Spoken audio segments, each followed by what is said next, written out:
Bonjour, nous sommes arrivés à l'étape ultime de notre semaine sainte, nous sommes samedi saint, nous sommes dans le temps du grand silence du tombeau, en principe, ce moment que saint Pierre dans sa première épître appelle la descente au limbe, la descente aux enfers. Le Christ vient prêcher la victoire sur le péché aux défunts.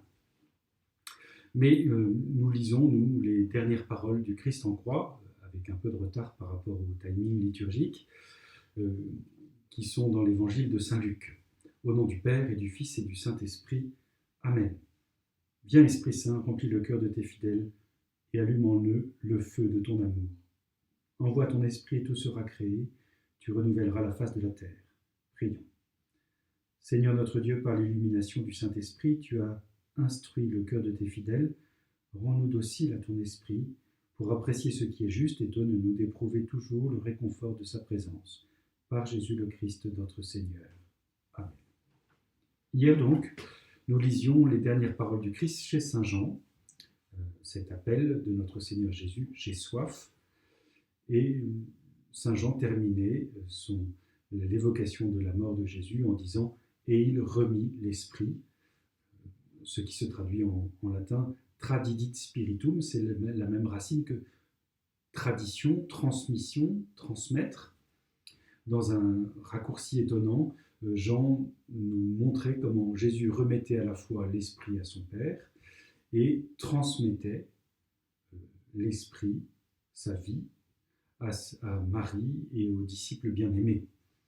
Il le montrait d'ailleurs d'une manière saisissante par cette effusion d'eau et de sang après que le côté de Jésus eût été transpercé. Mais ici, nous sommes chez Saint Luc et Jésus évoque encore une fois un psaume. En tes mains, Père, en réalité dans le psaume l'évocation du Père n'est pas là, mais nous voyons bien, cela qualifie particulièrement toute cette vie du Christ, elle est tout entière remise vers le Père, tournée vers le Père. Père, entre tes mains, je remets mon esprit. Dans le psaume ici cité, le psaume 31, il s'agit d'une prière d'abandon et de confiance à la providence de Dieu, à Dieu qui saura offrir le salut à son bien-aimé. Mais ici, il s'agit pour nous d'évoquer d'une part la remise, l'abandon effectivement du Christ dans les mains du Père, à savoir que la Seigneurie de Dieu est de toute façon manifeste. Il faudra bien un jour que nous remettions tout dans les mains du Père. Tout vient du Père et tout retourne au Père. Tout vient du Créateur et tout retourne au Créateur. Jésus remet donc l'esprit, c'est-à-dire tout son être, sa personne, ce qui est en nous irréductible à la seule chair, mais que la chair manifeste, notre âme, ce que nous sommes. Il le remet dans les mains du Père dans un acte d'abandon souverain, montrant aussi qu'il s'abandonne à celui vers qui toute sa volonté a toujours été tournée. J'ai accompli ta volonté jusqu'au bout, Seigneur, et jusqu'au terme ultime, c'est encore à toi que je remets tout. Mais nous pouvons peut-être y voir plus encore. Comme je disais tout à l'heure en évoquant Saint Jean, nous avons perçu chez Saint Jean combien il était la croix manifestait l'achèvement de tout l'amour du Christ poussé jusqu'à son achèvement. Non seulement les Écritures étaient achevées, mais aussi tout ce qui justifiait toutes les actions, tout l'être du Christ lui-même. Il porte jusqu'à son achèvement, jusqu'à son terme, l'acte d'amour qu'il a inauguré en venant dans le monde et par sa prédication du royaume. Chez Saint Jean, ce mot « achèvement » était déjà évoqué dans la scène. Vous vous souvenez peut-être que dans l'évangile de Saint Jean, à la place de l'institution de l'Eucharistie, puisque l'institution de l'Eucharistie en réalité c'est la croix, le mystère de l'Eucharistie c'est la croix chez Saint Jean, Jésus nous montre qu'il va aimer les siens jusqu'à l'extrême, jusqu'à l'achèvement, jusqu'à l'accomplissement. Et ayant aimé les siens qui étaient dans le monde, il les aima jusqu'au bout. Et il y a donc dans l'achèvement du Christ quelque chose de l'amour du Christ qui est porté à son extrême. Il se trouve aussi que notre pape émérite Benoît XVI nous disait dans un de ses livres sur Jésus de Nazareth que ce mot achèvement, accomplissement, renvoie aussi dans l'Ancien Testament grec à la consécration des prêtres. Être consacré prêtre, c'est être passé tout entier dans l'appartenance à Dieu.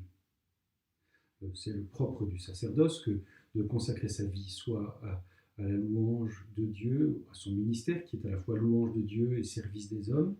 C'est aussi le propre de la consécration d'un prêtre que d'offrir d'une manière spécifique tout son être, toute sa vie en principe, c'est un travail de longue haleine, à Dieu. Et ce qui explique d'ailleurs le célibat sacerdotal dans l'Église latine. Donc il s'agit chez Saint Jean de montrer que Jésus, en achevant tout, en portant tout à son accomplissement, en portant tout à sa consécration, a consacré, se consacre tout son être à Dieu le Père et aux hommes. Et c'est l'instant le plus manifeste de sa dimension sacerdotale. Il est le grand prêtre qui offre tout. Il passe tout entier son être dans le don au Père. Il fait de sa vie une offrande parfaite. Nous pouvons comprendre comme cela aussi, en tes mains, Seigneur, je remets mon esprit. C'est l'accomplissement, c'est l'achèvement. Tout mon être passe désormais jusqu'à son terme entre tes mains. Je me consacre tout entier et en me consacrant, je consacre le monde avec moi. C'est ce que nous dirons ce soir dans la veillée pascale pour ceux qui pourront y assister ou ceux qui pourront la vivre. J'espère que quelques-uns d'entre nous le pourront, au moins intérieurement. En réalité, par notre foi baptismale, par la rénovation de notre foi baptismale, nous disons par le baptême, tu nous as plongés dans la mort avec le Christ pour nous consacrer tout entier à toi. Consacrer toutes nos vies familiales, nos vies professionnelles, notre vie commune à la gloire de Dieu. Pour certains comme prêtres, pour d'autres comme époux et comme épouses, mais tous d'une manière unique et particulière, nous avons été plongés dans la croix et nous voulons remettre en tes mains, Seigneur, ce soir notre esprit. Non pas à travers la mort physique, mais à travers la conversion de notre cœur, le renouvellement de la conversion de notre cœur. Nous ne nous laisserons pas affectés par la tristesse ambiance du monde, mais nous entrons dans l'assurance de la victoire de ta résurrection et par la gloire de la foi baptismale qui nous a offert la participation à la vie du Christ ressuscité.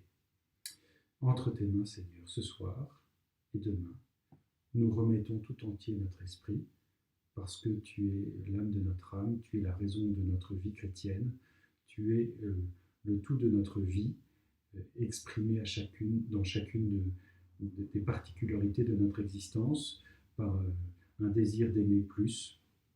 En tes mains, Seigneur, en tes mains, Père, par le Christ victorieux, je remets mon esprit. Bonne fête de Pâques à tous, et ne nous laissons donc pas ternir par la tristesse ambiante, une vraie joie habite notre cœur. Elle passe certes toujours par aussi les affres de la passion, mais en réalité, elle se manifeste profondément dans notre foi du baptême, la foi de la résurrection et la foi de Pâques. Bonne fête à tous.